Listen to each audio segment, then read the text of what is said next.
My name is Earl Ijames, and I'm a curator here with the North Carolina Museum of History, which is part of the North Carolina Department of Cultural Resources.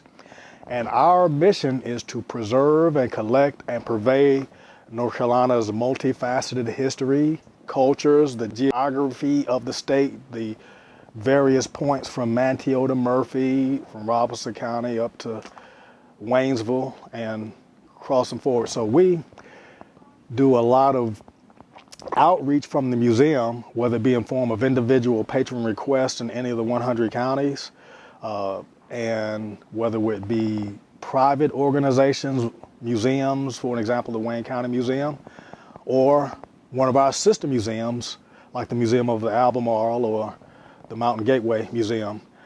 I have the requirements, which are a 4-year degree from an accredited college, preferably in history, with a knowledge of North Carolina history and culture and United States history and culture.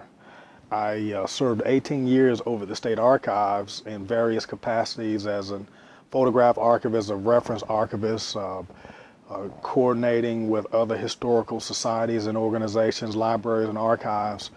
I like to research on one hand, where you have a patron who calls you and say, well, our family still owns these acres of land after 100 years, and my great-grandfather was a turpentiner, and then combining that primary source with an established primary source, whether it be over at the archives or Southern Historical Collection at Chapel Hill or Duke or North Carolina Central, what have you.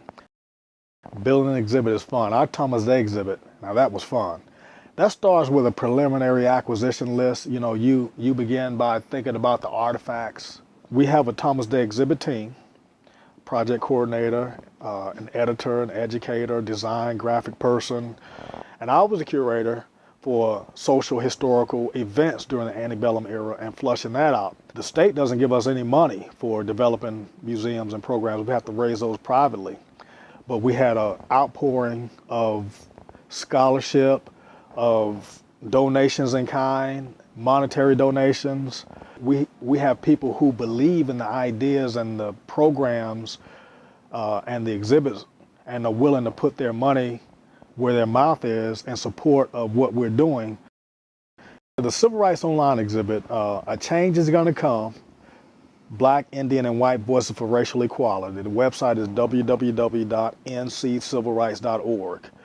The exhibit started out about 14 years ago, intended to be a physical exhibit to document the civil rights struggle, the modern civil rights struggle, that being post-World War II. But one thing led to another. So when I came over here, literally artifacts were being returned to donors because the prospects of having an exhibit were slim to none, physical exhibit that is. So we began working on converting that physical exhibit to an online exhibit because there are components almost taking a book to a movie. And so we have literally on the job been learning that. So these online exhibits are changing the face of the way that we actually collect artifacts. But now we have another dynamic where we can take a photograph or a videotape or an audio tape and digitally format it and insert it into an exhibit, and it could serve that same function. Quite frankly, when patrons come and visit you, they may drive up from Wilmington or Asheville, Winston-Salem. They want at least an hour of your time to sit down and listen to them. And whereas in an email request, you know, I may get a dozen email requests per day and maybe a dozen phone calls per day, but you can't see a dozen patrons per day. So that's really the way that it has evolved and changed, that we're able to reach more people. And I try to personally give everybody the same quality attention.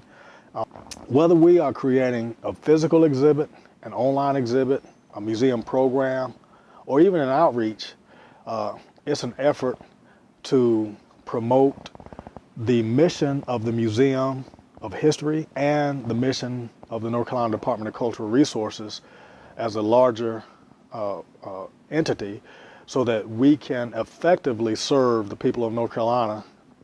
The preservation of our history and culture lends itself to the arts and the sciences and the future and the economy of our state.